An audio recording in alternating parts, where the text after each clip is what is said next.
ಇರ್ತಾರೆ. ಈ ಸಲ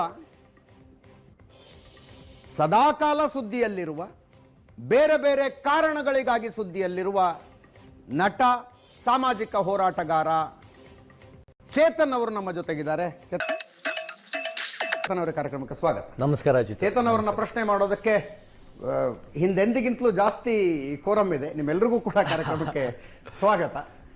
ಎಸ್ ಚೇತನ್, ಇಲ್ಲ ಒಂದು ಟ್ವೀಟ್ ಮಾಡ್ಬೋಣ ಅನ್ಕತ್ತೀರೇನೋ, ಹಂಗೆ ಟ್ವೀಟ್ ಮಾಡ್ತೀರೇನೋ ಅನ್ಸುತ್ತೆ. ನಾನು ಕಾಂಟ್ರವರ್ಸಿ ಮಾಡಬೇಕು ಅಂತ ಟ್ವೀಟ್ ಮಾಡಲ್ಲ.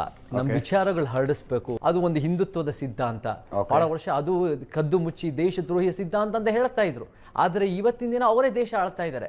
ಇವತ್ತಿನ ದಿನ ನಮ್ಮ ಸಮಾನತೆಯ ಸಿದ್ಧಾಂತ, ಹಿಂದುತ್ವ ಸಿದ್ಧಾಂತ ದೇಶದ್ರೋಹಿ ಸಿದ್ಧಾಂತ. ನಾನು ಅಸಮಾನತೆ ಯಾವುದೇ ವಿಚಾರ ಬಂದ್ರೂ ಅದು ಸಂವಿಧಾನಕ್ಕೆ ಪೀಠಿಕೆ ವಿರುದ್ಧದ ಸಿದ್ಧಾಂತ ಅಂತ ನಾನು ಹೇಳ್ತೀನಿ. ಯಾವ ಬೋಳಿ ಮಗನಿಗೆ ಅರ್ಥವಾಗುತ್ತದೆ. ನಾನೇನು ಹೇಳ್ತಾ ಇದ್ದೀನಿ ಅಂದರೆ, ಎಷ್ಟೋ ವರ್ಷ ಈ ಹಿಂದುತ್ವ ಅನ್ನೋದು ಕದ್ದು ಮುಚ್ಚಿ ಬ್ಯಾನ್ ಆಗಿ ಕದ್ದು ಮುಚ್ಚಿ ಮಾತಾಡ್ತಾ ಇದ್ರು. ಇವತ್ತು ಆ ವಿಚಾರ ಬೆಳೆದು ಸಂಘಟನೆ ಮುಖಾಂತರ ಆಗಿರ್ಬೋದು, ಬಹಳ ಜನರ ತ್ಯಾಗದಿಂದ ಆಗಿರ್ಬೋದು, ಅದು ಪ್ರಚಾರ ಆಗಿ ಚರ್ಚೆ ಆಗಿ ಇವತ್ತು ಅವರೇ ಆಳ್ತಾ ಇದ್ದಾರೆ. ನಮ್ಮ ಸಿದ್ಧಾಂತ ಹಾಗೆ ಸಮಾನತೆಯ ಸಿದ್ಧಾಂತ ಏನು. ಟ್ವೀಟ್ ಮಾಡಿದ್ರೆ ಇಂಡಿಯನ್ ಕ್ರಿಕೆಟ್ ಟೀಮ್ನಲ್ಲಿ ರಿಸರ್ವೇಷನ್ ಬರಬೇಕು ಅಂತ. ಹೌದು, ಏನದರ ಹಿಂದಿನ ಯೋಚನೆ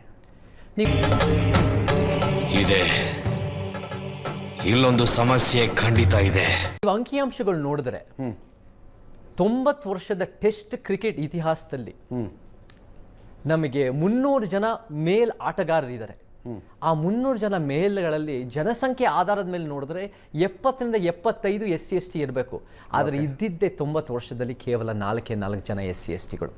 ಓಕೆ, ಈ ಸಿಸ್ಟಮು ರಚನಾತ್ಮಕವಾಗಿ ಕ್ರಿಕೆಟ್ ಅನ್ನೋ ಸಿಸ್ಟಮ್ ಸ್ಕೌಟಿಂಗ್ ಇಂದ ಹಿಡಿದು ಬೇರೆ ಬೇರೆ ಕಡೆ ನೋಡಿದ್ರೆ ಅದು ಒಂದು ರೀತಿ ಎಲೀಟ್ ಮಾಡೋದಾಗಿಂತ ನಂಗೆ ಮ್ಯಾಚ್ ನೋಡಕ್ ಶುರು ಮಾಡಿದ್ಮೇಲೆ ಇವನ್ ಜಾತಿ ಯಾವ್ದು ಅನ್ನೋ ನೆನಪು ಹಂಗಲ್ಲ. ಪ್ರಿನ್ಸ್ಲಿ ಮುಂಚೆ ಬರೀ ಕ್ರಿಕೆಟ್ ನೋಡ್ತಿದ್ವಿ, ಹಂಗೆ ನೋಡಕ್ ಒಳ್ಳೆ ಬಾಲ್ ಹಾಕದ, ಒಳ್ಳೆ ಸಿಕ್ಸ್ ಹೊಡೆದ, ಒಳ್ಳೆ ಫೀಲ್ಡಿಂಗ್ ಅಷ್ಟೇ ನೋಡ್ತಿದ್ವಿ. ಸರ್ ಈಗ ಕ್ಯಾಚ್ ಹಿಡಿದ ತಕ್ಷಣ ಇವನ್ ಯಾವ ಜಾತಿ, ಬ್ರಾಹ್ಮಣನ, ದಲಿತನ ಅಂತ ನೋಡ ಹಂಗಾಗಿದೆ ನಮ್ಗೆ. ಬಟ್ ಹಿಂಗೆ ಎಲ್ಲ ಫೋನ್ ಮಾಡಿ ಇಂಥದ್ದೆಲ್ಲ ಮಕ್ಕಳು ಸಂಗ್ ಮಾಡ್ತೀನಿ ಕುಡುಕ್ ನನ್ನ ಮಗನೇ. ನಮಗೊಂದು ಅರ್ಥ ಮಾಡ್ಕೋಬೇಕು, ನಮ್ಮ ಸಿಸ್ಟಮ್ ಅಲ್ಲಿ ಮೀಸಲಾತಿ ಇಲ್ಲದೆ ಇದ್ರೆ ಈ ಒಂದು ರೀತಿ ಶ್ರೇಣಿಕತ ಅಸಮಾನತೆ ಉಳ್ಕೊಂಡ್ಬರುತ್ತೆ. ಸರಿ, ಇಂಡಿಯನ್ ಕ್ರಿಕೆಟ್ ಟೀಮ್ಗೂ ಗೌರ್ಮೆಂಟ್ಗೂ ಏನ್ ಸಂಬಂಧ? ಇಂಡಿಯನ್ ಕ್ರಿಕೆಟ್ ಟೀಮ್ BCCI ಅನ್ನೋದು ಸಿನಿಮಾಗೆ ಬಂದ್ರಿ ಅನ್ನೋ ಕಾರಣಕ್ಕೆ ಹೀರೋ ಮೇಲ್ವರ್ಗದವನಾದರೆ ಹೀರೋಯಿನ್ ಕೆಳವರ್ಗದವಳಾಗಿರಲೇಬೇಕು, ಮ್ಯೂಸಿಕ್ ಡೈರೆಕ್ಟರ್ ಇಂಥ ಕಮ್ಯುನಿಟಿಯವನಾಗಿರ್ಬೇಕು, ಡೈರೆಕ್ಟರ್ ಇಂಥ ಕಮ್ಯುನಿಟಿಯವರಾಗಿರ್ಬೇಕು, ಪ್ರೊಡ್ಯೂಸರ್ ಇಂಥ ಕಮ್ಯುನಿಟಿಯವನು, ಇಂತಿಂತಷ್ಟು ರಿಸರ್ವೇಷನ್. ಇದನ್ನ ಸಿನಿಮಾದಲ್ಲಿ ತರೋದಕ್ಕಾಗತ್ತಾ? ಸಿನಿಮಾ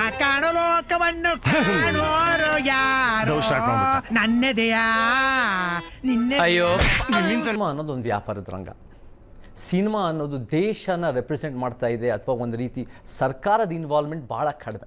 ಅದು ಒಂದು ಖಾಸಗಿಯಾಗಿ ನಡೀತಾ ಇರೋದು, ಅದು ಬೇರೆ ಬೇರೆ ರೀತಿಯಲ್ಲಿ ನಡೀತಾ ಇದೆ. ಅದರಲ್ಲೂ ಕೂಡ ನಮಗೆ ಪ್ರಾತಿನಿಧ್ಯ ಅವಶ್ಯಕತೆ ಇದೆ.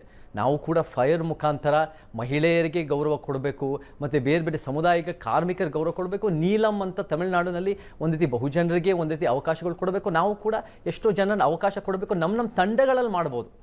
ಆದರೆ ಒಂದು ರೀತಿ ಒಂದು ಬಾಡಿಯಾಗಿ ಒಂದು ರೀತಿ ಡೆಮೊಕ್ರಟೈಸ್ ಮಾಡೋಕ್ಕೆ ಸಿನಿಮಾದಲ್ಲಿ ಸಾಧ್ಯ ಇಲ್ಲ. ಕ್ರಿಕೆಟ್ನಲ್ಲಿ ಮಾಡಬಹುದು, ಕ್ರಿಕೆಟಲ್ಲಿ ಮಾಡ್ಬೋದು ಅಂತ ನಾವು ನಂಬ್ಕೊಂಡಿದ್ದೆ. ಇವಾಗ